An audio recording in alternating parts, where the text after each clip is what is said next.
Hi, good afternoon, Direk, Andres, and Ashtin. Congratulations in advance dito sa movie ninyo.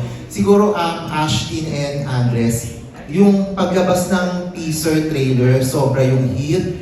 Grabe kayong pinag-usapan online. How do you handle the pressure and expectation ng Ashdress fans sa pag-release nyo ng first movie ninyo? Ashtin. Ako noong una hindi po ako nape-pressure nung sinushoot namin yung teaser shoot. Parang mas focus lang ako sa kung ano yung dapat gawin.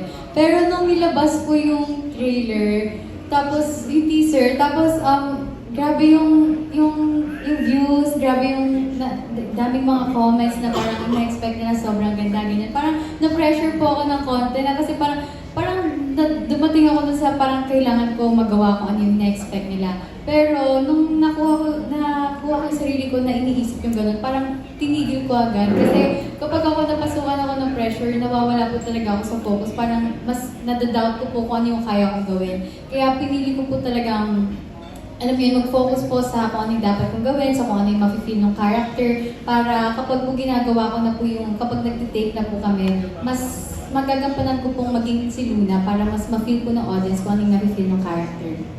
Ikaw, Andres. Ako naman, nung lumabas yung teaser, parang, syempre naman may pressure din kasi first lead role namin to at first movie ko din to.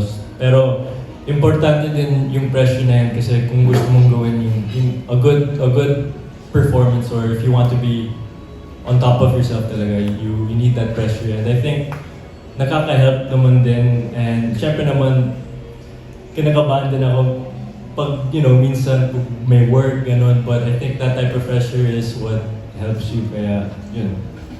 Good thing ginamit mo yung pressure para sa motivation.